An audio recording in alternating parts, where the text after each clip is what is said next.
Welcome back to Speaking Llama, a Survivor podcast. Today, this is Alex flying solo with the legend, one of my favorite Australian Survivor players of all time. We've got Jordie the Joker on the podcast. Jordie, how are you today?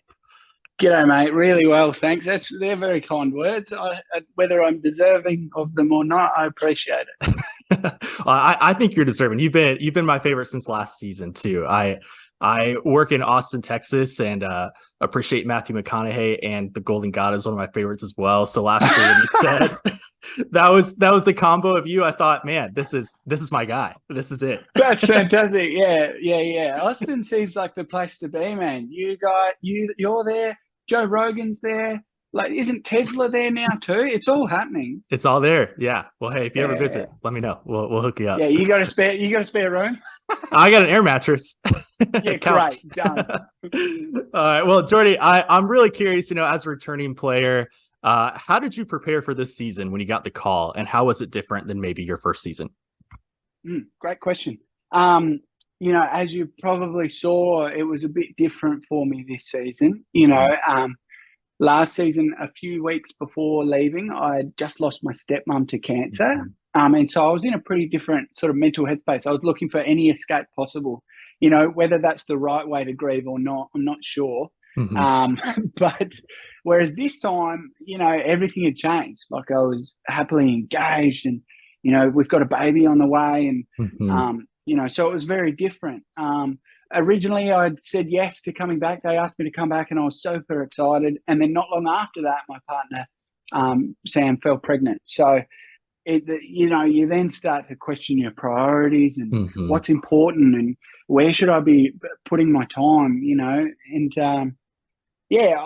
up getting booted out the door and said, you can't waste this opportunity. So, I'm so glad I did. Absolutely. Yeah. I think I can speak on behalf of the fans. We are as well. Love seeing you back there. That's fantastic. Thank you. Thanks very much. Absolutely, man. Well, I'm curious too, kind of preseason or maybe day one, you look around, you see the other returners out there. You're going through the dramatic opening, which I love, the dancing on the steps, and the Joker is great, so good. But when you see the other returners out there, and maybe even when you saw the tribe divisions, looking at those heroes and looking at the villains, what was your thought process? And if you had any plans, did they change at that point? Yeah, mate, that was a tricky situation I got dropped into there. Obviously being a returnee, that was on everyone's screens about 6 months prior. Like, it wasn't like they didn't know who I was. They just watched me. And I got 3 days from the end, so they knew it was a problem. And then to be dropped into a tribe of people that kept losing. So it meant that my chances of being sent home early went through the roof very quickly. And so immediately, I'm a big believer in you can't have a set plan. There's no set strategy in moving into Survivor.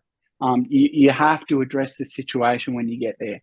And for me, it just immediately became raise threat level of other people while still trying to maintain control. I think that's trying to simplify it. That's where it was at. Yeah, I love that. And that actually leads me to my next question. I feel like one of your biggest moves this season was elevating Simon as the leader, staying close to him, and then eventually flipping, working with George, Shawnee, and Liz. I'm curious, at what point did you decide that was going to be your move? Was that the plan the whole time, or what was that process for you? That was the plan from the beginning. I could see, I knew Simon was a sort of, while he's got a good heart, he his decisions are based around his ego at times. And so he was a perfect candidate for our leader, and as everyone knows, people end up getting sick of the leader. And so that was always the plan. I actually, while it's not shown too much, Sean, Liz, and I were all really close. Like, they were actually my real best friends out there. And we've maintained a friendship outside of the game. But, so that was always the plan, was to jump ship and go with them and send him packing. But unfortunately, no one saw the twist that was coming when all of that came to head. Yeah. Absolutely. And so with that, that big twist of, I mean, are you talking the tribal council with the Yeah, the community? Okay. tribal, the crazy tribal that everyone's talking about, the Yeah. masterclass, as they say. Well, okay, so you were at the center of that tribal, yet we didn't really hear your perspective on what was going on. So walk me through kind of the beginning, when Simon wins immunity, what's your thought process? And then the votes are read. George is now telling Simon, play your idol for Stevie, who you just voted for. What's your thought process there as well? Yeah, that was wild. That was a wild night. From that whole chaos could have been eliminated if George had kept his cool. Personally, and everyone is open to their own opinions. And I know George has a lot of fans and a lot of people respect what he did that night. Personally, I think it was not super intelligent. Like, from what could have been a very straightforward second, option in just voting Stevie, leave your ego to the side. You don't need to hold Simon over a barrel. We could have woken up in a 5-person majority. Instead, he let the chaos get to him, and he needed to be bigger than the game. He needed to be bigger than Simon. And yeah, unfortunately, it all just got out of hand and got nasty real quick. Absolutely. Yeah. It was tough to see. I mean, rooting for you, I've been rooting for Simon, it was tough to see for sure. I was very scared you were going home. So hate to see Fraser go, but excited you got a few more days in that game. Oh, appreciate that. Yeah, I got lucky, I guess. Absolutely. Well, so that morning after, how awkward was it? Was it as awkward as it seemed on the show, or give me a story or something that happened kind of post that tribal council? For sure. Even when we got home that night, the conversations were heated. Like, it didn't just stop. It continued. Those two were still going head to head, and, I had conversations with both of them as well. And, it was mostly around trying to work on the way we speak to each other. Like, let's not let the game get to us. It's ruining everyone else's experience. Why don't we just try and have fun? None of us flew out to Samoa to have a shit time, pardon my language, but you know what I mean? Like, let's enjoy ourselves. No one wants to get nasty. No one wants to get personal. That's not what Survivor's for. And so, yeah, I wouldn't say awkward. It was more so heavy and just toxic. It felt gross. It felt really it was not pleasant. Yeah. Yeah. Well, I'm glad you swapped a few days later to get rid of that. I don't know if you landed on the best side, but no, I certainly didn't. I certainly did not. And anyone that knows Survivor knows I've got, some would say I was unlucky the first pick round, but the second one was even worse. All right.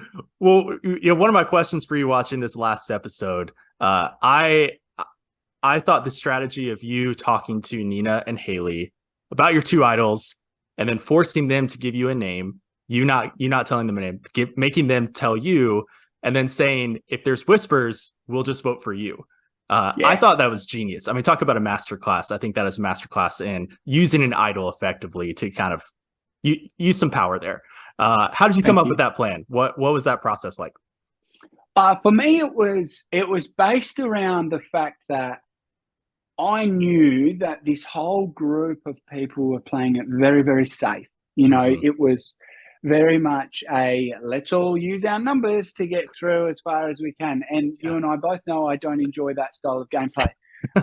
And I knew that Haley and Nina were both very safe players, and the only way I was going to be able to get them to break that alliance up was to sort of force their hand. And so that was the concept around that. I had thought they were going to split their votes between Liz and I. That's the information that we had. But unfortunately, we saw how that all panned out, and it was this close. It almost worked. But regardless, I was in trouble, and anyone could see that. They were all coming for me, whether I played my idol or not. It wasn't about waking up on the beach the next morning. It was about creating a new alliance and moving forward. And I knew if I couldn't trust them that night, I wasn't going to be able to trust them moving forward. That's a great point. Absolutely. And I think what it did well, despite you going home, it now caused conflict within that alliance, and that's what you want, right? That's right. that chaos that's staying in the game even after you leave. So we love that's that. it. That's what you want. That's what you want. Like you've got to try and mix it up, but in a way that is positive for the game. It's all well and good to create drama. That's not what we want. We want to try and inflict good and clever strategy. Yes.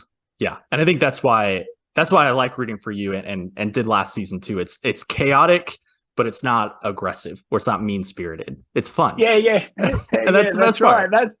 That's what Survivor's about. That's what it's for. That we come out to have fun.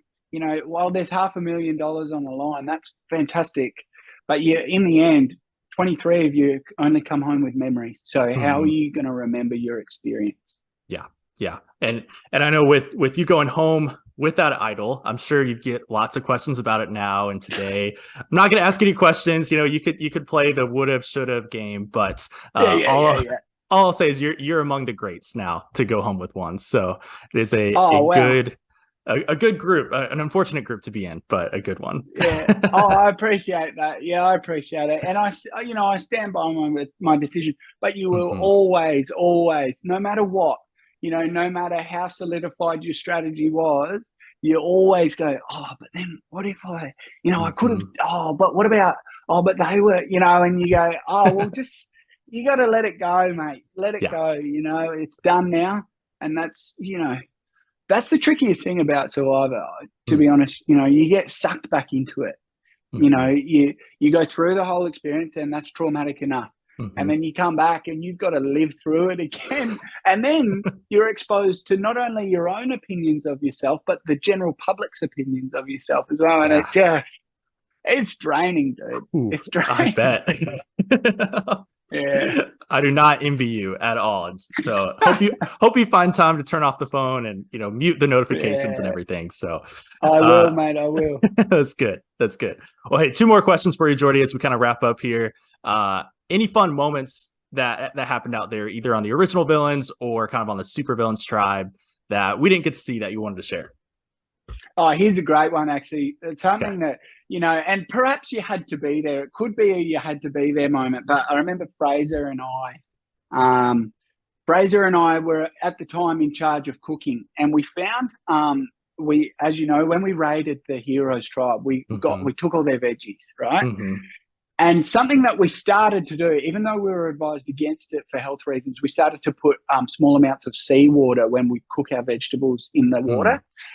Simon decided to take it upon himself to fill the whole pot with salt water, and we cooked these vegetables in them. And it was one of the most foul experiences of my life. But Fraser and I were the first to try it. And so we got to try it, and we knew it was foul, but we kept it to ourselves and then sort of handed it out amongst a super hungry tribe. And the disappointment across everyone's faces when they realized the whole pot was ruined was fantastic. Like, it was hilarious. It was really funny. I love it. Well, hey, quick question. Speaking of the camp raid, I feel like I saw a picture of you wearing Jerry's shirt, leaving the raid. Were you not allowed to keep that? Did you give it back, or did you keep it? No, I chose to give it back. I thought, like, it's all good and fun to steal someone's shirt, but you're literally taking the shirt off someone's back. And I thought that was a bit heavy. So I was never going to keep it long term. I ended up giving it back to him at the next challenge. Perfect. It made for a great picture as you were leaving. It was a good image. All right, man. Last question for you today. I like to ask everybody who comes on our podcast kind of after they're voted out. This season being heroes versus villains, do you feel like you were on the right tribe as a villain? Yes or no? That's a great question. Well, I think after seeing the caliber of people and the way that they classed themselves as heroes, yes, every day of the week, put me back on that villains tribe, mate, because I don't want to be sitting there telling the Australian and international public why I think I'm a hero. Like, it was actually very hard to watch. So I'm glad I was a villain. That's good. Hey, I was rooting for the villains. I still am. So that's good man. Fun. Good man. Thanks, it's the right tribe. Well, hey, Jordie, thank you so much for your time today. This was incredible. You are an absolute legend of Australian Survivor. Congrats on the little one as well. Wish you all the best. Thank you so much, mate. I really appreciate your time. And thanks to all the US supporters. You're all legends.